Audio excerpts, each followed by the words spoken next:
Hello, നമസ്കാരം. എല്ലാവർക്കും സുഖമാണല്ലോ അല്ലേ? ഇന്നത്തെ ഇംഗ്ലീഷ് സെഷനിലേക്ക് എല്ലാവർക്കും സ്വാഗതം. ഇന്ന് ഞാൻ പറയാൻ പോകുന്നത് 4 നൗണുകളെ പറ്റിയാണ്. അതായത് നമ്മൾ കൺഫ്യൂഷൻ ആകാൻ ചാൻസ് ഉള്ള 4 നൗണുകളെ പറ്റിയാണ് നമ്മൾ ഇന്ന് പറയാൻ പോകുന്നത്. അതായത് 2 ജോഡി 2 പെയർ നൗണുകളെ പറ്റിയാണ് ഇന്ന് പറയാൻ പോകുന്നത്. ഓക്കെ, അപ്പോൾ അത് ഒന്ന് വെഡ്ഡിങ് ഓർ മാരേജ്, രണ്ടാമത്തത് വെതർ ഓർ ക്ലൈമറ്റ്.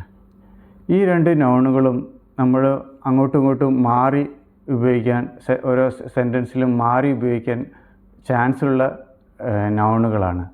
അപ്പോൾ നമുക്ക് ഇതിൻ്റെ കറക്റ്റായ അർത്ഥവും അതിൻ്റെ ഉപയോഗവും എങ്ങനെയാണെന്ന് നമുക്ക് ഉദാഹരണ സഹിതം നോക്കാം. നമ്മുടെ ആദ്യത്തെ pair of nouns wedding and marriage ആയിരുന്നു. അപ്പോൾ നമുക്ക് അതിൻ്റെ വ്യത്യാസം ഒരു ഉദാഹരണ സഹിതം നോക്കാം, സെൻറ്റൻസ് സഹിതം നോക്കാം. We are invited to their wedding എന്നാണോ, we are invited to their marriage എന്നാണോ പറയേണ്ടത്? ഇതിലേതാ ശരി? ഇത് തമ്മിൽ എന്താ വ്യത്യാസം?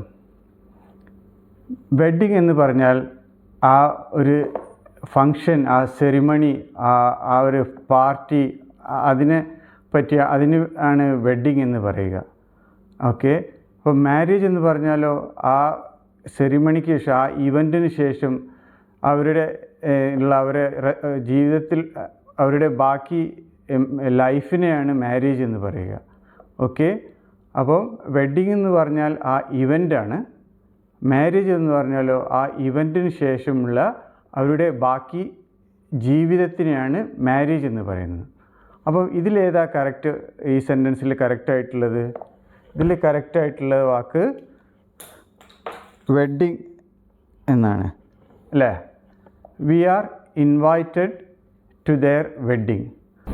ഇനി നമുക്ക് മാരേജ് എന്ന വാക്കിൻ്റെ ഉദാഹരണ സഹിതം ഒരു വാക്യത്തിൽ എങ്ങനെ പറയാമെന്ന് നോക്കാം. When he was 35 his marriage broke up.